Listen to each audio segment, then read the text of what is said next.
Hello aspirants, welcome back to easy preparation institute. मेरा नाम अंकुर शर्मा और आज हम डिस्कस करेंगे जहां लास्ट क्लास में छोड़ा था वहीं से आगे बढ़ाते हैं। जहां लास्ट क्लास में डिसकंटिन्यू किया था ना, वहीं से आगे बढ़ाते हैं। एक मिनट, मैं इसको सेटअप कर लेता हूँ थोड़ा सा और मेरी आवाज आ पा रही होगी आप तक। और बढ़ते हैं आगे, स्टार्ट करते हैं। तो हम डिस्कस कर रहे थे मेनली मनी, इसको मनी वाले पोर्शन को। तो मनी वाले पोर्शन में मैंने आपको बता दिया था कि जो मनी है उसका क्या डेफिनेशन होता है, मुद्रा जो है उसका क्या डेफिनेशन होता है, और उसके मैंने फिर फंक्शंस भी बताए थे। What is the major functions of the money. कुछ इसके प्राइमरी फंक्शंस की बात हमने की थी और कुछ इसके सेकेंडरी फंक्शन की बात मैंने बताया था। तो प्राइमरी फंक्शन में हमने देखा था कि मीडियम ऑफ एक्सचेंज होता है। मीडियम ऑफ एक्सचेंज होता है कि मतलब विनिमय का माध्यम होता है। दूसरा यूनिट ऑफ अकाउंट होता है, जो हमारा अकाउंट होता है, खाता होता है, उसकी इकाई होता है। और मेजर ऑफ वैल्यू होता है, मूल्य का मापदंड होता है। ये तीन मैंने लिखवाए थे, बहुत सारे लिख सकते हैं लेकिन ये मेजर तीन है तो इन्हीं को मैंने लिखवाया था। ये थे हमारे प्राइमरी जो फंक्शंस हैं। कुछ फंक्शंस इसके सेकेंडरी फंक्शन भी है, द्वितीयक फंक्शन भी है, द्वितीयक कार्य भी है। वो कौन कौन से हैं जो मैंने आपको बताया था पहले कि स्टोर ऑफ वैल्यू, मूल्य का निर्धारण करना, और ट्रांसफर ऑफ वैल्यू, मूल्य का हस्तांतरण करना, और तीसरा फ्यूचर ट्रांजेक्शन, भविष्य का लेन देन इसके द्वारा मापा जाता है, इसमें आंका जाता है। तो इतना यहाँ तक मैंने आपको कल करा दिया था। इतने में कोई दिक्कत हो, कुछ चीज समझ में ना आ रहा हो तो आप बेझिझक होकर पूछ सकते हैं। और जो फिर उसके बाद मैंने आपकी जो स्क्रीन पर आपको शो हो रहा है, ये भी मैंने आपको पढ़ा दिया था कि जो हमारे यहाँ इंडियन करेंसी नोट है उस पर क्या क्या प्रिंट है, क्या क्या उस पर छपा हुआ है, और अभी कितने नोट है। तो भाई 10 रुपए का है, 20 रुपए का है, 50 का है, 100 का, 200 का और 500 का। 2000 का बंद कर दिया गया, अब तो वापस डिमोनेटाइजेशन कर दिया गया है। डिमोनेटाइजेशन टॉपिक है, उसको भी पढ़ेंगे। तो यहाँ तक समझ में आ गया होगा आपके, क्लियर है। मैंने 2000 का भी लिखवा दिया था कि भाई इसका कलर मैजेंटा है और मंगलयान छपा हुआ है, इस पर मंगलयान इस पर प्रिंटेड है, इसका कलर लिखवा दिया।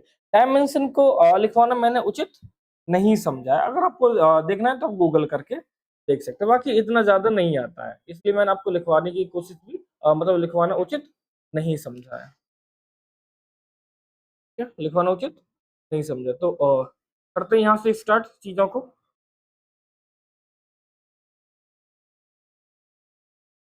एक मिनट में इसको चार्जिंग कनेक्टिविटी कर देता हूँ। सही कनेक्टिविटी सही नहीं हो रही है आई थिंक। चलो स्टार्ट कर देते हैं। मेरा भी पूरे दिन बोलते बोलते गला दुख जाता है, कॉपरेट करके स्टार्ट करते हैं।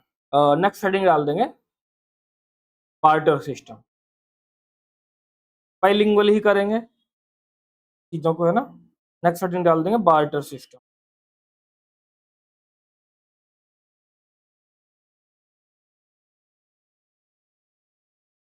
बार्टर सिस्टम, बार्टर सिस्टम होता क्या है।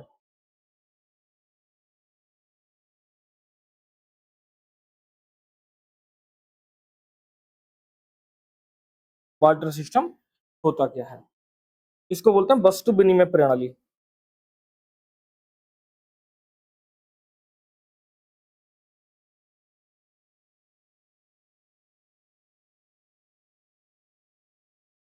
वस्तु विनिमय प्रणाली,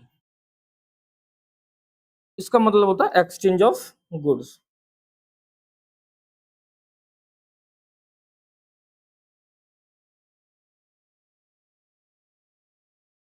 एक्सचेंज ऑफ गुड, ठीक है।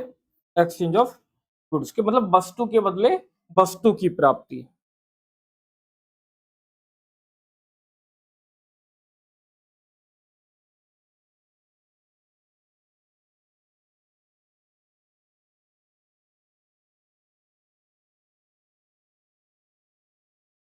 वस्तु के बदले वस्तु की प्राप्ति। मान लेते हैं यह है एक व्यक्ति अजय। एक व्यक्ति क्या है, अजय है। ये क्या है, एक व्यक्ति अजय है। इसके पास है 10 केजी गेहूं, 10 केजी व्हीट है, गेहूं है। अब इसको खाना है क्या? मकई का आटा। ये है एक व्यक्ति, रोहित लिख लेते हैं, रोहित। इसके पास क्या है? 10 केजी मक्का, 10 केजी मक्का। तो अजय क्या काम करता है? इसको बोलता है अजय कि भाई तुम कितना केजी गेहूं ले लो? 2 केजी गेहूं ले लो, और जितना भी रेट रहेगा, मान लेते कह देते हैं, ये कह देता कि 2 केजी मक्का तुम ले लो। ठीक है। एक दूसरा पर्सन है यहाँ पर, अमित। दूसरा पर्सन क्या है यहाँ पर? अमित। इसके पास है बाजरा, इसके पास क्या है? बाजरा। ठंडा आ गया है तो रोहित को बाजरे की रोटी खाना है।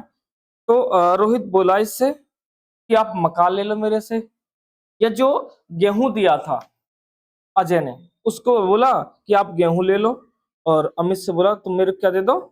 बाजरा दे दो। मतलब वस्तु के बदले वस्तु का जो विनिमय किया जाता है। या दूसरा एग्जाम्पल मैं समझाऊं, जैसे गांव में होता था पहले, अभी भी होता है कि जो गेहूं कटता है, जब गेहूं कटाई होती है, तो जो मटका बनाने वाले जो कुम्हार होते हैं, वो क्या काम करते हैं? मटका बना के लाते हैं और किसान को उसके खेत पर दे जाते हैं। इसके बदले में वो किसान से गेहूं ले जाते हैं, किसान से भूसा ले जाते हैं। मतलब पैसे में लेन देन वहां पर नहीं होता है उन चीजों। या पहले ऐसा होता था, जैसे कि मान लीजिए एक गांव में एक बढ़ई है, एक बढ़ई है, एक फावड़े बनाने वाला है, हाँ? लोहार है। तो किसान को फावड़े की जरूरत है, किसान को फावड़े की जरूरत है, क्योंकि मनी नहीं था उसमें, मतलब मनी का मतलब पैसा नहीं, करेंसी नहीं हुआ करता। तो वस्तु ही क्या काम करता था? करेंसी के रूप में काम करता था। तो होता क्या था, मैं किसान हूं और एक सामने आदमी है, वो क्या है? लोहार है, वो फावड़ा बनाता है। तो मैं गया उसके पास कि भाई मेरे को फावड़ा दे दो, मेरे को फावड़ा दे दीजिए। तो वो उसने मेरे को फावड़ा दिया। तो वो बोलता था मेरे को गेहूं दे दीजिए, मेरे को क्या हो जाएगा? गेहूं खाने के लिए हो जाएगा। तो मैं उसको फावड़ा दे के, सॉरी, मैं उससे गेहूं दे के गया और उससे फावड़ा लेकर आ गया, फिर फावड़ा लेकर आ गया। सेम दूसरा, एक कोई दूसरा पर्सन है, एक कोई दूसरा पर्सन है, मान लो कोई एक मैकेनिक है, एक कोई मैकेनिक है जो जो बैल बुग्गी होती थी पहले, उनको ठीक करता है। तो मैं वहां पर गया कि मेरी जो बुग्गी है, जो बैलगाड़ी है, इसको सही कर दीजिएगा। तो उसने बैलगाड़ी मेरी को सही कर दी, बदले में मैंने उसको अनाज दे दिया। तो इसको बोलते हैं बार्टर सिस्टम, कि जब एक वस्तु, जब गुड्स एज ए वर्क करे किसके रूप में? करेंसी के रूप में, बोलते हैं बार्टर सिस्टम। अब बात करते हैं नेक्स्ट।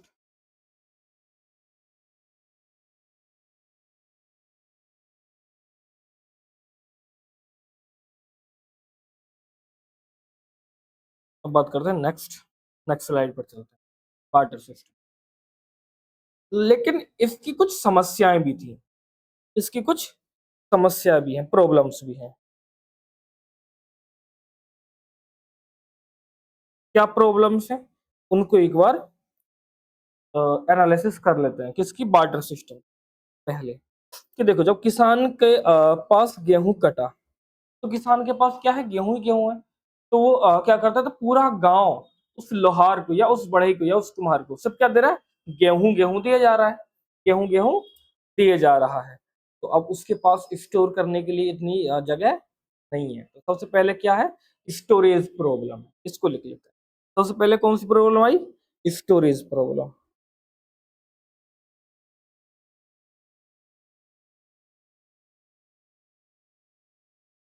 कि भाई क्या, कि मैं भी गेहूं दे के आया उस व्यक्ति को, और 50 लोग और गेहूं दे के आए, और 50 लोग और गेहूं दे के आए। उसके पास गेहूं इतना ज्यादा हो गया कि अब वो क्या काम करे? किसी दूसरे से गेहूं से बदल के मक्का लाएगा। या अगर उसको स्टोर करेगा तो कैसे स्टोर कर पाएगा? कैसे स्टोर कर पाएगा? क्योंकि गाँव में कच्चे मकान होते थे, गाँव में कच्चे मकान हुआ करते थे। तो सबसे ज्यादा जो प्रॉब्लम आती थी वो थी स्टोरेज की, कि कैसे स्टोर किया जाए और कैसे गेहूं को लंबे समय तक बचाकर रखा जाए। गेहूं या मतलब और भी सारी चीजों के लिए। गेहूं को इसलिए एग्जांपल दे ताकि आपको जल्दी से समझ में आ जाए। अब बात करते हैं नेक्स्ट, अब बात करते हैं नेक्स्ट, कि मैं गेहूं एक एक कटोरा था या एक बैग था, कटोरे में ज्यादा ले जाते थे, या जो परात होता है, परात में ले गया। सबसे जो दूसरी प्रॉब्लम थी, वो प्रॉब्लम थी मीजरिंग की, मीजरमेंट कैसे किया जाएगा, मीजरमेंट कैसे किया जाए, क्योंकि जो कुम्हार है या जो लोहार है, वो वहां पर तराजू लगाकर तो नहीं बैठा, वेटिंग वेटिंग मशीन तो लगाकर नहीं बैठा है। तो मैं किसान हूं, मैं उसको जा रहा हूँ, मैं कह रहा हूँ कि 10 किलो है, कितना है, 10 kg है, वो कह रहा है नहीं ये 8 किलो। दूसरी प्रॉब्लम प्रॉब्लम क्या थी, डिफिकल्टी इन मीजरिंग प्रॉब्लम, कि मीजर करना बहुत बड़ी एक चुनौती थी। आप आपने देखा होगा गांव में अभी भी अगर वो जब लेने आते तो किसान उनको बोल देता है कि बांध लीजिए भूसा, मतलब भूसा की एक गड्डी ले लीजिए, या कह देता है ऐसे ही नाप के कि देखिए ये गेहूं है ले लीजिए। तो वो एक्चुअल वो अगर 10 किलो होता है तो वो भी 5 किलो ही बताते हैं, और किसान भी उसको 15 किलो बताता है। तो यह भी एक इंटरेस्टिंग टॉपिक रहता है वहां पर डिबेट का, कि भाई इन्हें नहीं तो ये 5 किलो, फिर बीच के एक व्यक्ति को लाया जाता है कि नहीं तो भाई ये 5 किलो है, और ना ही ये 15 किलो, कोई बीच का रास्ता निकाल लेते हैं। या फिर क्या करते हैं, आजकल तराजू आ गए, पहले तराजू नहीं हुआ करते, मीजरिंग नहीं हुआ करते। पहले अगर खेत में तराजू से मापन करके आप किसी को दे देते तो उसको अशुभ भी माना जाता था। अब क्या है कि देखो और चेंज हुआ है समय में, है ना, और लोग प्रॉब्लम लेना ज्यादा नहीं चाहते, है ना, कहते हैं ना कि रिस्क नहीं, रिस्क का मतलब टेंशन नहीं लेना है, चाहे थोड़ा बहुत फालतू चला जाए, वो भी खुश हो जाए और हम भी खुश हो जाए, क्योंकि नाप के देंगे तो ना तो उसको ये लगता है सामने वाले व्यक्ति को कि मेरे को कम दे दिया, और ना ही जो दे रहा होता उसको भी ये नहीं लगता है कि भाई मैंने क्या कर दिया, ज्यादा दे दिया, कि तराजू से तोल के दिया है, मैं ना तो मैंने कुछ बचाया और ना उसको ये लगा कि मेरे को कम मिला है। तो ठीक है, दूसरे प्रॉब्लम लगते हैं, difficulty in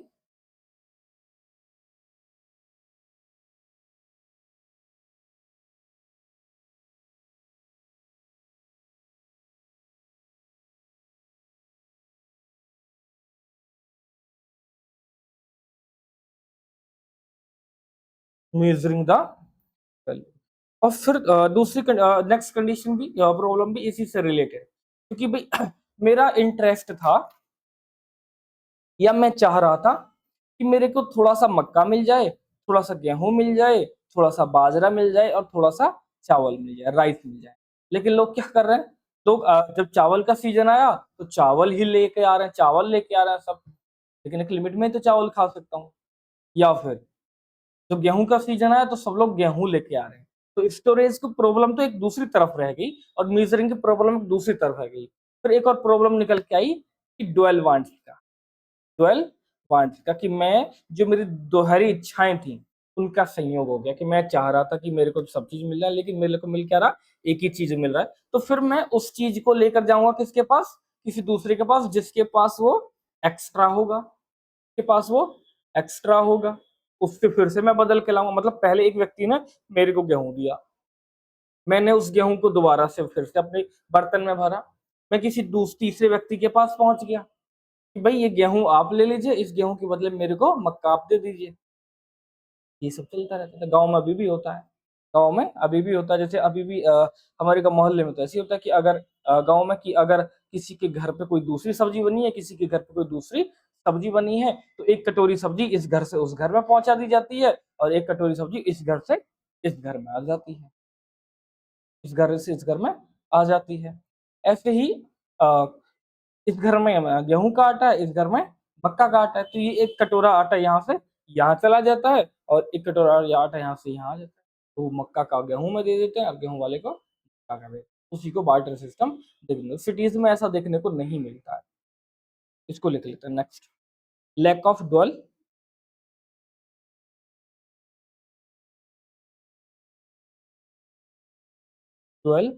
coincidence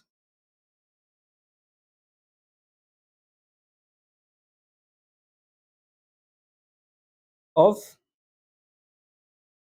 of wants.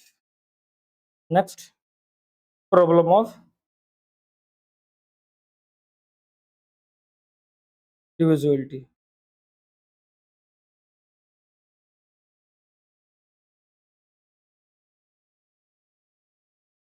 Problem of divisibility.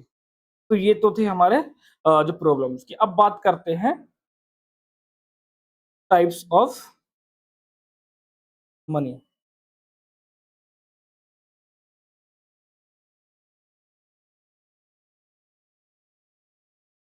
Types of money, मुद्रा के प्रकारों की बात करते हैं, कुछ प्रकार से इनकी बात करते हैं। पहला, फर्स्ट, पहला आ जाता है कोमोडिटी करेंसी।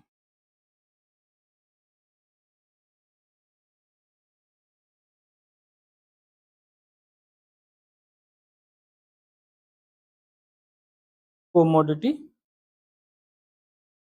करेंसी, वस्तु मुद्रा। वस्तु मुद्रा जो बार्टर सिस्टम है उसी की तरह होती है कि जब वस्तु मुद्रा का कार्य करे।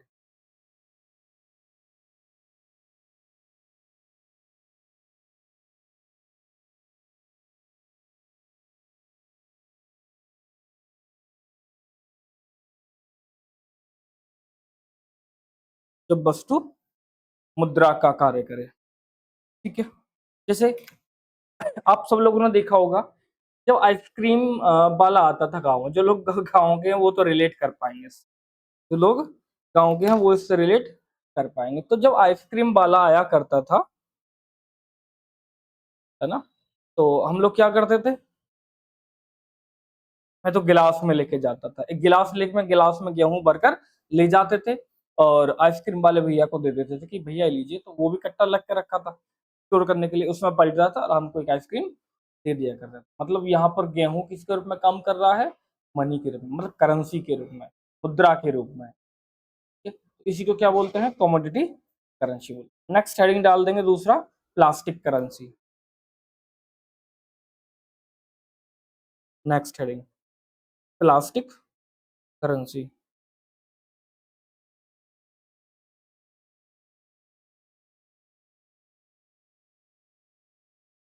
प्लास्टिक करेंसी, प्लास्टिक करेंसी कौन सी है, जैसे क्रेडिट कार्ड, जैसे credit card, debit card, etcetera. तो नेक्स्ट, स्मार्ट मनी।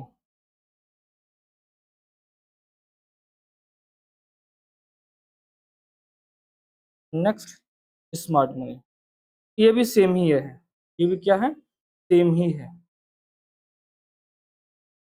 ऐसे कर देता हूं मैं, स्मार्ट मैं भी तरीका से कर देता हूँ, इस तरह से लिख देता हूं और इसके आगे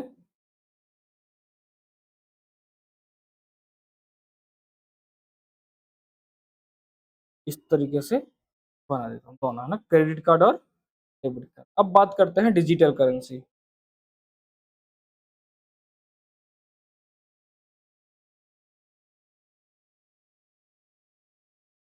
कौन सी currency, digital currency.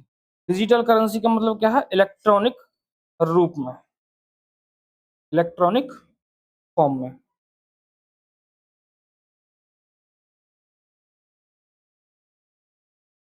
Electronic form में।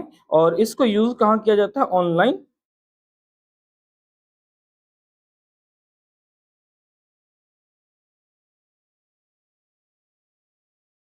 ऑनलाइन ट्रांजैक्शन के रूप में।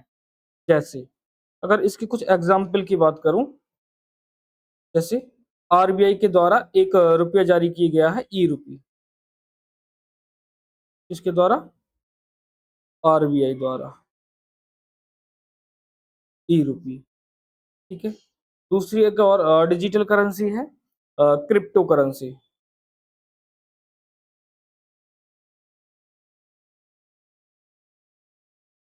Crypto currency. जैसे कुछ मैं नाम लिख देता हूँ, bitcoin,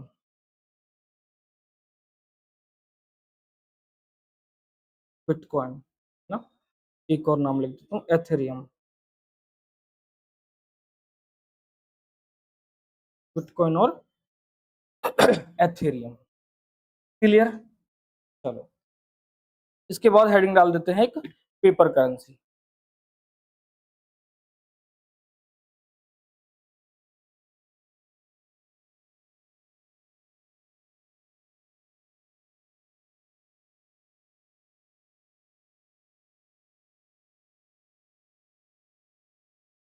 paper currency, paper currency कौन सा है, जिसका निर्माण कागज पर किया गया हो, जो हम यूज करते हैं ना।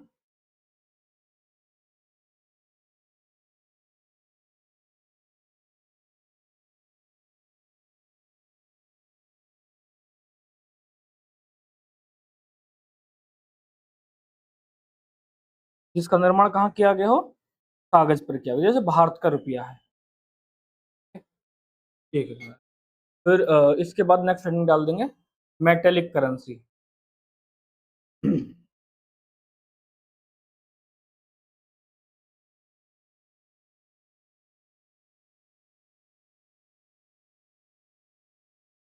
मेटेलिक करेंसी, मेटेलिक करेंसी का मतलब क्या है, मेटल फॉर्म में है ना।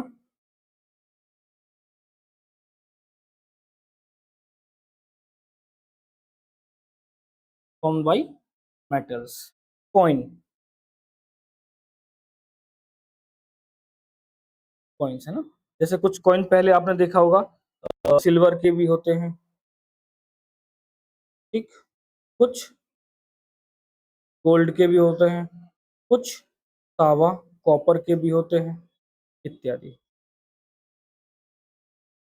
ठीक है, अब बात करते हैं नेक्स्ट मनी की, लीगल मनी या legal tender. Legal tender, legal tender कौन सा होता है, जो सेंट्रल बैंक के द्वारा, सेंट्रल बैंक मतलब हमारे यहाँ पर आरबीआई, आरबीआई के द्वारा क्या किया जाता है, इश्यू किया जाता है। और उस पर जो आरबीआई का नोट होता है उस पर क्या लिखा होता है, उस पर एक प्रोमिसरी नोट लिखा होता है, एक वचन पत्र लिखा होता है, जिसमें लिखा होता है कि भाई मैं धारक को, ये 100 रुपए का नोट है, मैं धारक को 100 रुपये अदा करने का वचन देता हूँ। नीचे आरबीआई के गवर्नर के सिग्नेचर होते हैं, आरबीआई के गवर्नर के क्या होते हैं, सिग्नेचर किए हुए होते हैं, है ना। तो वो किसका वचन है, किसने प्रॉमिस किया है कि ये 100 रुपये का नोट है, आरबीआई के गवर्नर, मतलब वो क्या है, कागज ही तो है, वरना क्या है, कागज ही। तो अगर आरबीआई के गवर्नर कहें कि आज से हम जो ये नोट है इनसे अपनी लीगलिटी वापस ले रहे हैं, तो लीगल टेंडर नहीं रहेगा। तो मतलब फिर क्या हो जाएगा, वो एक पीस ऑफ पेपर रहेगा, सिर्फ कागज का एक टुकड़ा रह जाएगा और कुछ नहीं रहेगा। हाँ, जैसे आपने देखा होगा आज रात 8 बजे से नरेंद्र मोदी जी ने कहा था, उसके बाद क्या हो गया, सब जो लोग छुपा कर रख रहे थे वो क्या करने लगे, लेके दौड़ने लगे खर्च करने के लिए, पेट्रोल डलाने के लिए, इधर उधर ये सब करने, काम करने स्टार्ट कर दिया उन्होंने। ठीक है, अब बात करते हैं इसके, लिखवा देता हूँ इसमें थोड़ा सा, ठीक ना। Issues from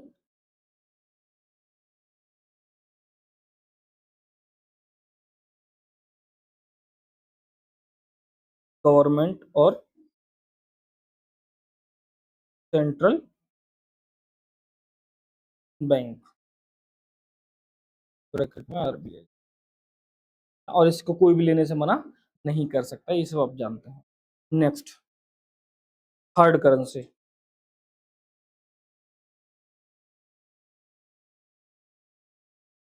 hard currency, hard currency का मतलब है जिसकी डिमांड ज्यादा हो और सप्लाई कम हो, मतलब इजीली ना मिल पाता हो, आसानी से ना मिल पाता हो, जैसे डॉलर। एग्जाम्पल की बात करते हैं तो डॉलर, एक आता है इजी मनी,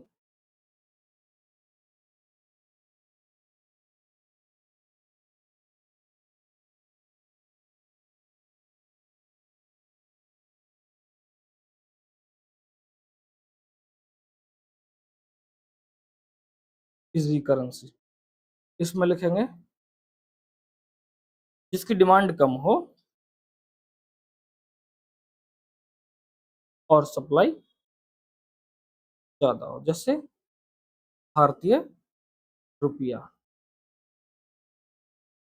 भारतीय रुपया। एक होता है हॉट करेंसी, हॉट करेंसी भी क्या होता है, जिसमें शीघ्र पलायन की जो मतलब वेलोसिटी इसकी ज्यादा हो, जैसे ये गर्म चीजें मान लेते हैं, ये क्या है, एक गर्म चीज, इसको आप ज्यादा देर तक हाथ में रोक कर नहीं रख सकते, क्या कर सकते, ज्यादा देर तक हाथ में रोक कर नहीं रख सकते, इसलिए इसको क्या बोलते हैं, हॉट मनी कहा जाता है। ठीक है, अब इसके लिए मैं आपको थोड़ा सा फैक्ट के बारे में लिखवा देता हूँ, तो वो फैक्ट लिखना स्टार्ट कर दें। नोट के बारे में, जो करेंसी है इनके बारे में, नोट।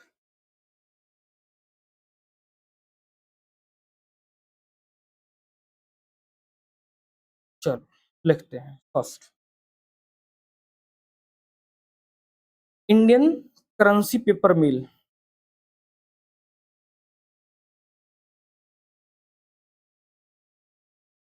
इंडियन करेंसी पेपर मिल कहाँ है?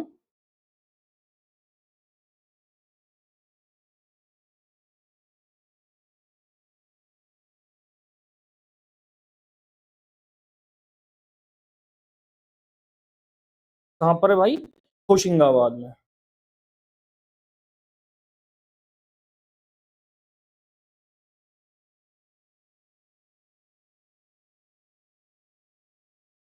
होशिंगाबाद है ना, इसी को बोलते हैं नर्मदापुरम।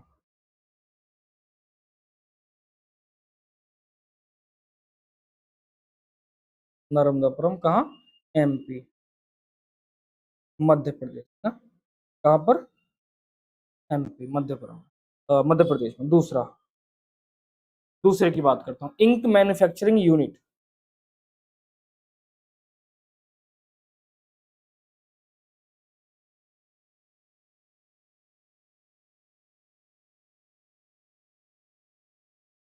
इंक मैन्युफैक्चरिंग यूनिट कहाँ पर? वर्णिका।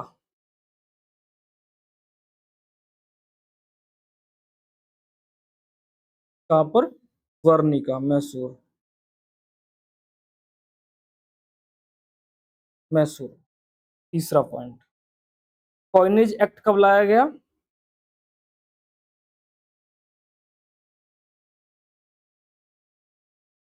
कॉइनेज एक्ट लाया गया 2011 में। और भारत सरकार, सॉरी, भारत में कहा गया है कि जो भारत सरकार है वो कॉइनेज एक्ट के अकॉर्डिंग मैक्सिमम 1,000 रुपए का सिक्का जारी कर सकते ना। मैक्सिमम 1,000 रुपए का सिक्का। अभी कितना है मैक्सिमम सिक्का जो है?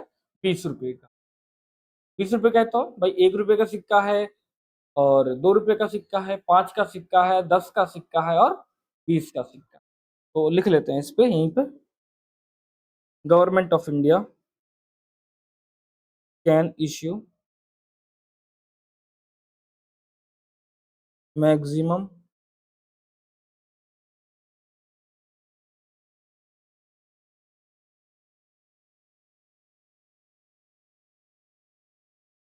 1,000 rupees coin. 1,000 rupees coin. Next fact लिखेंगे 14, 4, जो language of Indian paper currency पे है।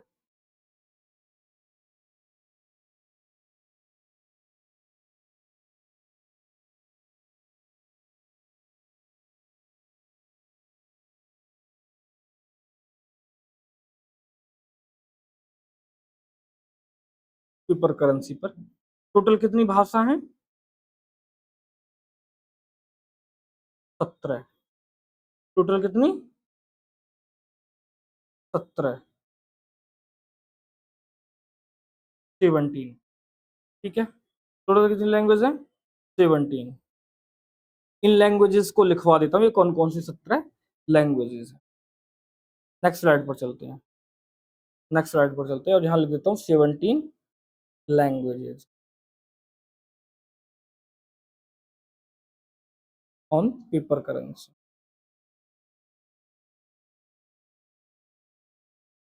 ऑन पेपर करेंसी कौन कौन सी 17? हिंदी,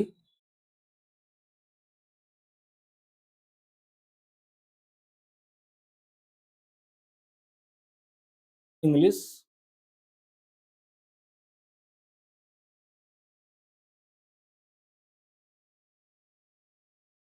असमी,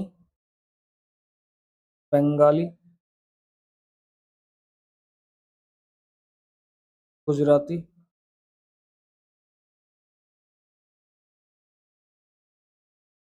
कन्नड़,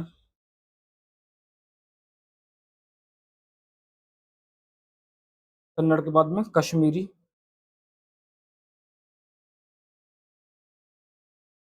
नेक्स्ट, 8वें नंबर की कोकड़ी।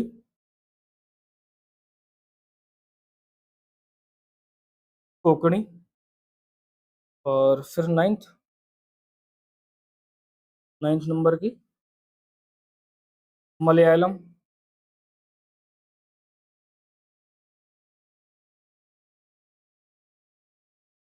10वें नंबर की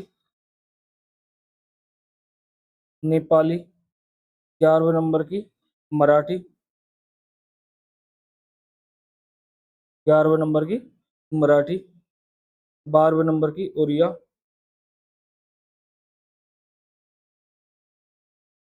उड़िया है ना। और 13वें नंबर पे पंजाबी। और 14वें नंबर पे 14 पे संस्कृत।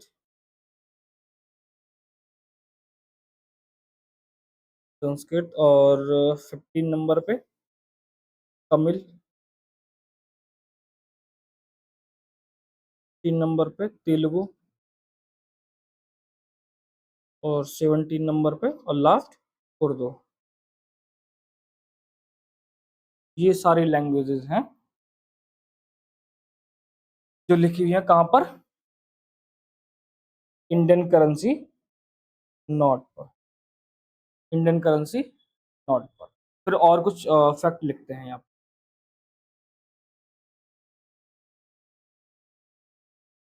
नेक्स्ट लिखेंगे करेंसी नोट।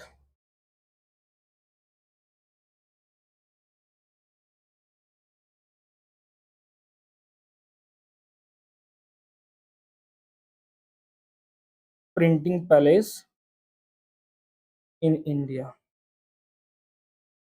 कि जो भारत में करेंसी नोट प्रिंट किए जाते हैं वो कहाँ कहाँ किए जाते हैं, कहाँ कहाँ प्रिंट किए जाते हैं। पहला, 4 पैलेस है।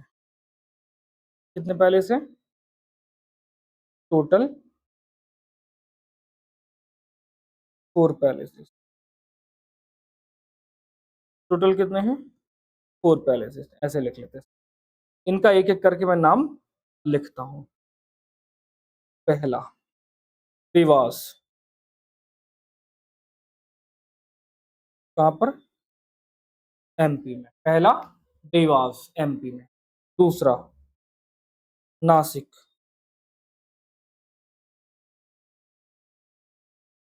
दूसरा नासिक कहां पर? एमएच। एमएच का मतलब महाराष्ट्र। और तीसरा मैसूर। मैसूर कहां पर? कर्नाटका। शॉर्ट में लिख दिया ना, कर्नाटका में। और तीसरा, सॉरी, फोर्थ और लास्ट सालबोनी। सालबोनी कहां पर? वेस्ट बंगाल में। कहां पर? वेस्ट बंगाल में। पश्चिम बंगाल। ये तो थे करेंसी के। अब बात करते हैं नोट, जो सिक्के हैं, कॉइन मिंट पैलेस।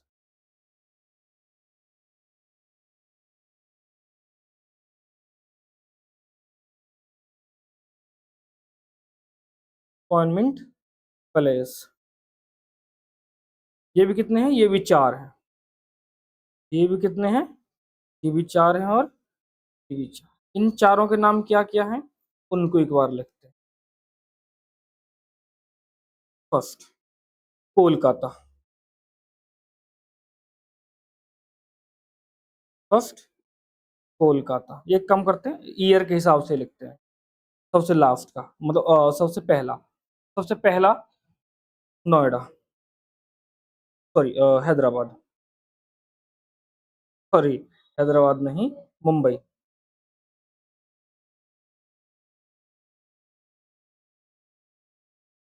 1830। इसके बाद दूसरा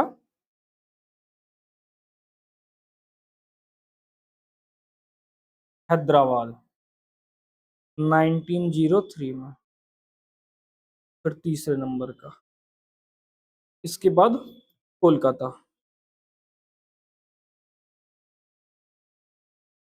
कलकत्ता 1950। फिर इसके बाद नोएडा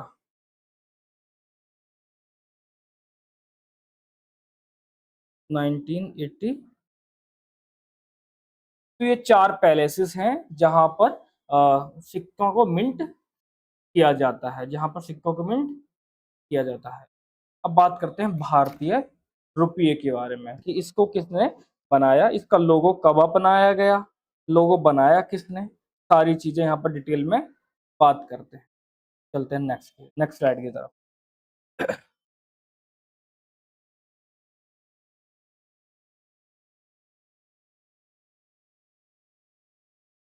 चलो नेक्स्ट हेडिंग डालेंगे भारतीय रुपया। भारतीय रुपया,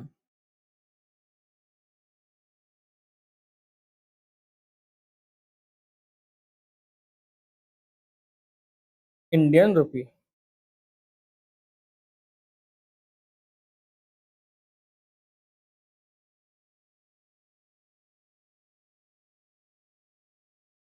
इसके बारे में बात करते हैं, इंडियन रुपी के बारे में। तो जो इसका लोगो है, जो इसका लोगो है वो डिजाइन किसने किया है, उदय कुमार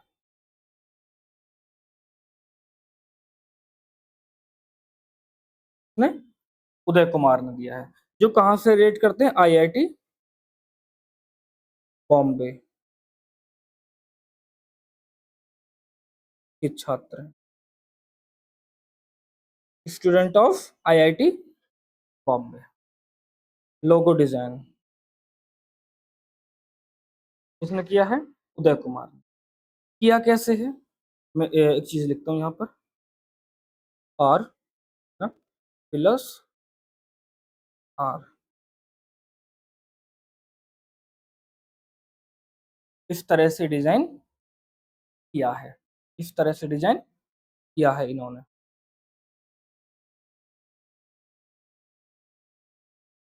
ठीक है, और इसके बारे में और लिखता हूँ, ये जो भारत सरकार ने अपनाया है, ये जो भारत सरकार ने अपनाया है वो अपनाया है 15 जुलाई 2010 को, 10 को भारत सरकार द्वारा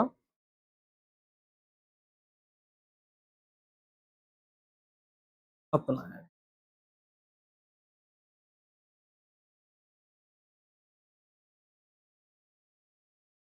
भारत सरकार के द्वारा क्या किया गया, अपनाया गया। और जो ये लोगो बनाया गया है, ये जो लोगो बनाया गया है ये 2 लैंग्वेजेस में है, 2 भाषा में, 2 भाषा।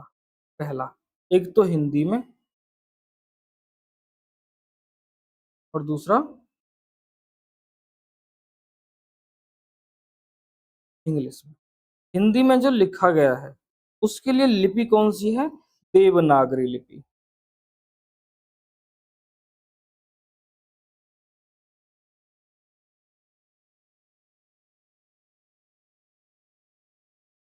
देवनागरी लिपि को स्क्रिप्ट बोलते हैं, है ना, देवनागरी स्क्रिप्ट लिपि में। और फिर इधर रोमन लिपि में।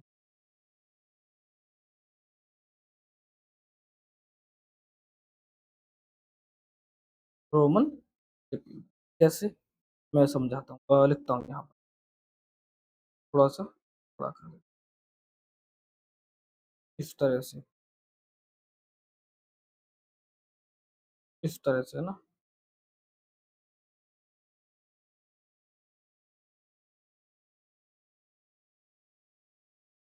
और इस साइड में लिखता हूँ।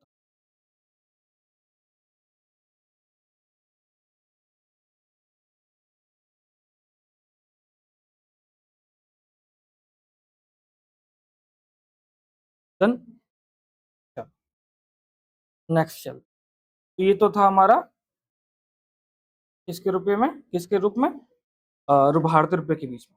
इसमें थोड़ा सा और फैक्ट है, उसको और मैं लिखवा देता हूँ यहाँ पर, लिखवाते हैं, यहाँ पर लिखवाते हैं ई रुपी के बारे में। क्योंकि जब मैंने डिजिटल करेंसी आपको पढ़ाया था तो ये वहां पर चर्चा में आया था। ई रूपी है क्या? इसकी जो डिक्लेरेशन किया गया था,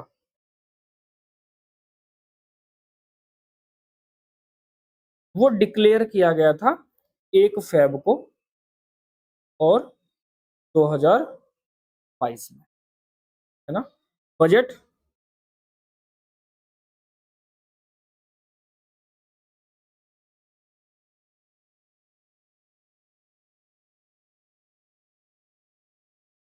2022-23 के बजट में, ठीक है? तो क्या लाना है? आरबीआई लाएगा डिजिटल करेंसी। लेकिन लॉन्च कब किया गया?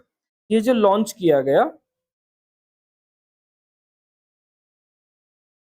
ये लॉन्च किया गया 1 नवंबर 2022 को by the RBI, by the RBI.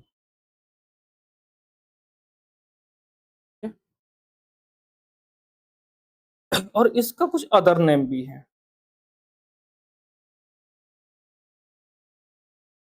इसका कुछ अदर नाम भी है, जैसे सीबीडीसी, सीबीडीसी। सीबीडीसी का मतलब central bank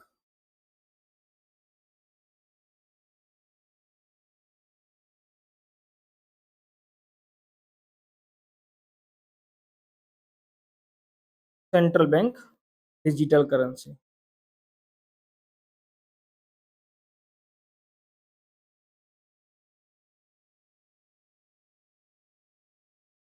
central bank digital currency, ठीक है? और इसको लीगल टेंडर माना है, इसको आरबीआई ने क्या कहा है? Legal tender.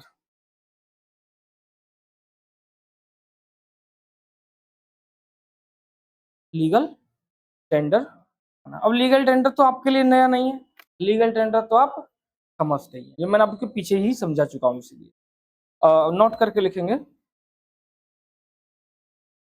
नोट कर, या ऐसे ही लिखवा देता हूँ यहाँ पर, तो थोड़ा सा और ऊपर ले जाते, चलो थोड़ा यहीं पे रख देते हैं। जो डेसिमल या डेसिडियल सिस्टम है,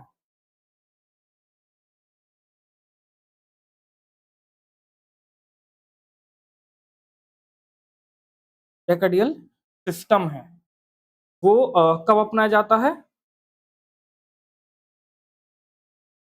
1 अप्रैल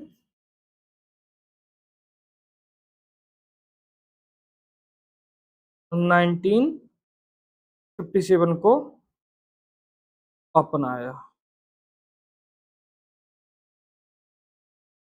इसमें क्या होता है, इसके बारे में बता दें। 1 रुपया,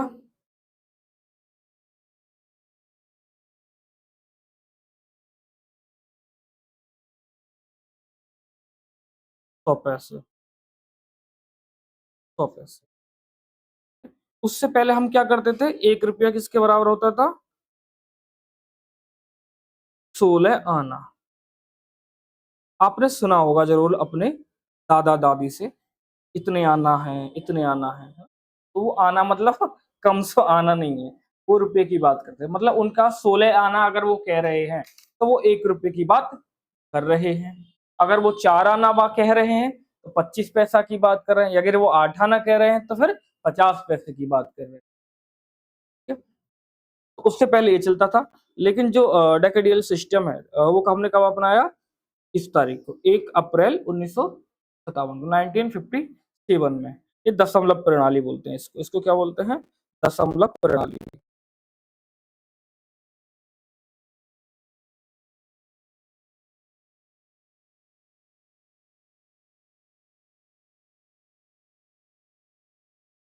डन, ठीक है, ठीक है। तो मनी की जो क्लास है, जो मनी का टॉपिक है हमारा, हो गया यहाँ पर समाप्त। अब इसके बाद जो हम पढ़ेंगे, इसके बाद जो हम पढ़ेंगे, वो पढ़ेंगे डीमोनेटाइजेशन।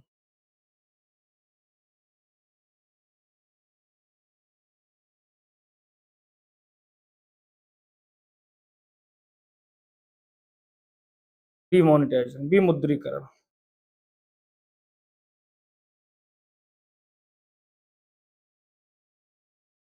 तो सर विमुद्रीकरण, डिमोनेटाइजेशन।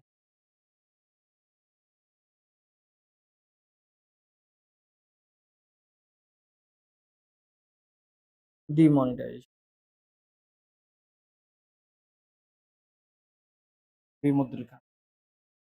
इसको करेंगे नेक्स्ट क्लास में। आज की क्लास को इतना ही रहने देते हैं और मिलते हैं नई क्लास में। तब तक आप जो मैंने आपको पढ़ाया है उतना आप पढ़ते रहिए। आपका टेस्ट करा लेंगे, आपका टेस्ट किसी दिन शेड्यूल करा देंगे। मिलते हैं नई क्लास में, तब तक के लिए जय हिंद।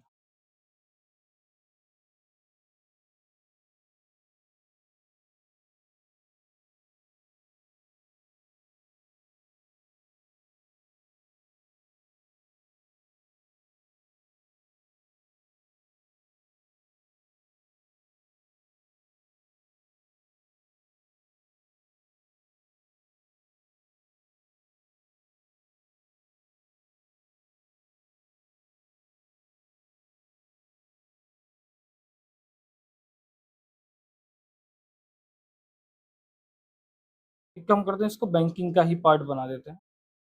मैं आपको पीडीएफ भिजवा देता हूँ ना, तो पार्ट 4 बना देते हैं, पार्ट 4।